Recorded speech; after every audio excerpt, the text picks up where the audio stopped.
Ok, donc maintenant du coup on est parti pour l'exercice 2 du sujet 11 qui concerne du coup le codage de César. Donc le codage de César transforme un message en changeant chaque lettre et en décalant dans l'alphabet. Par exemple avec un décalage de 3, le A se transforme en D, le B en E, le X en A, le Y en B et le Z en C. Donc du coup ça veut dire que quand on arrive à la fin en fait des lettres de l'alphabet, on fait le décalage en reprenant après à partir du début de l'alphabet. Les autres caractères, donc ceux qui ne sont pas dans les lettres de l'alphabet, ne sont pas codés. Donc par exemple le point d'exclamation, point d'interrogation, tous les signes de ponctuation en fait. Du coup les nombres aussi je pense. La fonction position alphabet ci-dessous prend en paramètre un caractère lettre et renvoie la position de lettre dans la chaîne de caractères alphabet s'il s'y trouve et -1 sinon. La fonction César prend en paramètre une chaîne de caractères message et un nombre entier décalage et renvoie un nouveau message codé avec le codage de César en utilisant le décalage. Donc du coup ça veut dire que si décalage vaut 4, bah on fait du coup un décalage de 4. S'il vaut 3 et qu'il y a A, bah du coup par exemple A va du coup devenir D. Donc du coup faut qu'on complète. Fonction César, donc on a déjà une fonction qui est position alphabet et alphabet aussi qui est ici en haut, faut pas l'oublier, qui contient du coup toutes les lettres en majuscules. Et du coup je pense qu'on va supposer que tout est en majuscule. Je pense que voilà, il faut supposer parce que les exemples aussi sont en majuscules. Enfin, les lettres sont en majuscules. Comme ils ont dit, donc on a du coup la fonction position alphabet, prend une lettre et renvoie du coup l'index en fait de cette lettre dans alphabet. Donc c'est à dire que du coup si, attendez, on peut s'amuser à l'exécuter, hein, hop. Donc si par exemple on appelle position alphabet, hop, et qu'on met A, ça nous renvoie 0, normal parce que c'est le premier caractère ici, donc il est à l'index 0. Si on met Z, 25. Donc du coup, les index varient de 0 à 25, normal, parce qu'il y a 26 lettres de l'alphabet. Voilà, donc du coup, bon, c'est juste que nous fait cette fonction, hein, voilà, pas rien de bien méchant. Et ensuite, du coup, on a la fonction César, avec du coup message et décalage en paramètres. Donc on a un résultat qui est du coup une chaîne de caractères vide. On a un for quelque chose in message, if lettre in alphabet, indice quelque chose modulo 26, résultat plus alphabet de indice. Sinon, résultat quelque chose, return résultat. Alors, on voit que ici on a lettre qui n'est pas déclarée. Mais nous, là où on est dans une boucle d'itération, dans une boucle for, et on itère dans message. Ok, donc ça veut dire que la variable d'itération va être du coup un caractère. Parce que on itère dans une chaîne de caractères. Message, c'est une chaîne de caractères. Et à chaque fois, du coup, on fait un if lettre. Du coup, on peut se dire que ici, ça va être for lettre in message. Ça fait tout de suite beaucoup plus clair. Pourquoi ? Bah parce que on n'avait pas déjà de variable lettre, on n'avait pas d'autre endroit où on nous disait de déclarer une variable, ou un endroit où on n'avait pas une ligne comme ceci, vous voyez. Donc du coup c'est assez approprié de du coup faire for lettre in message. Du coup on a la lettre, et donc du coup ça veut dire qu'à chaque lettre on va regarder si elle est dans l'alphabet, et si elle l'est, bah du coup on va faire une petite opération, sinon quoi, ils nous ont dit que c'était pas codé. Donc du coup ce qu'on peut faire, c'est tout simplement faire résultat plus lettre.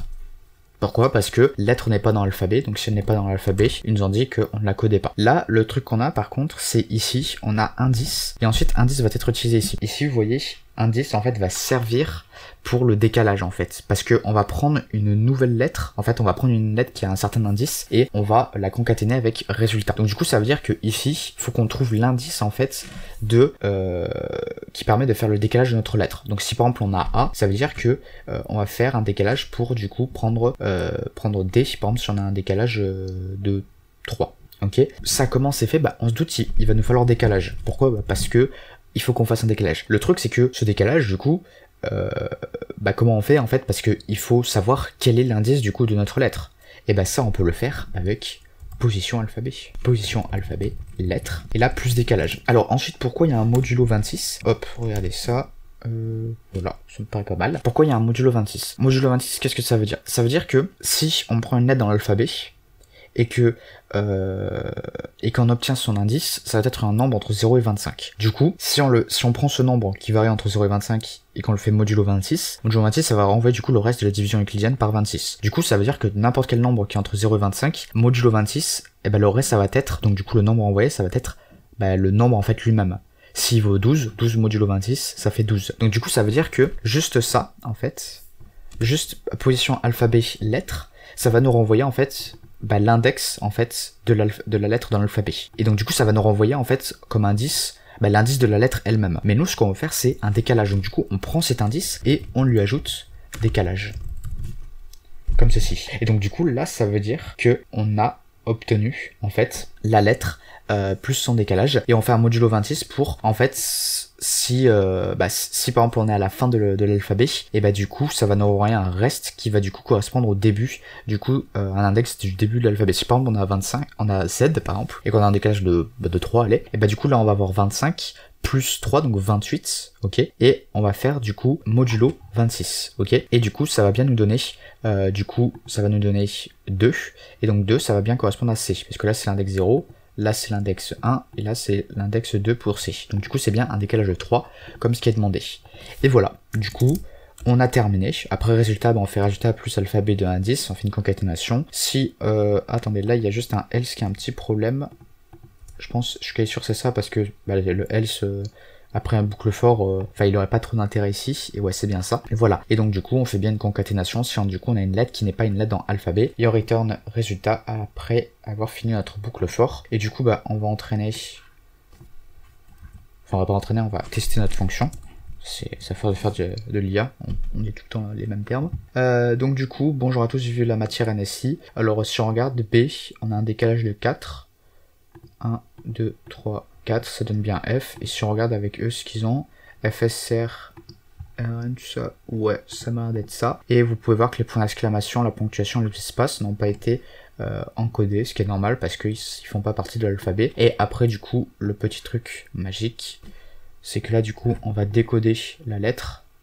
Vous voyez, si vous regardez bien, c'est la même lettre. Ah non, c'est pas tout à fait. Ok, non, c'est pas du tout la même, donc c'est pas grave. Et là par contre on va retrouver du coup la phrase originale. Bonjour à tous, j'ai vu la matière NSI, avec du coup ce décodage, ce décalage, pardon, qui est du coup un décalage de -5. Et voilà, du coup on a fini pour cette petite fonction César, qui était un truc qui existait vraiment, il me semble. Je sais pas s'il était pas un peu plus dur que ça, le codage de César.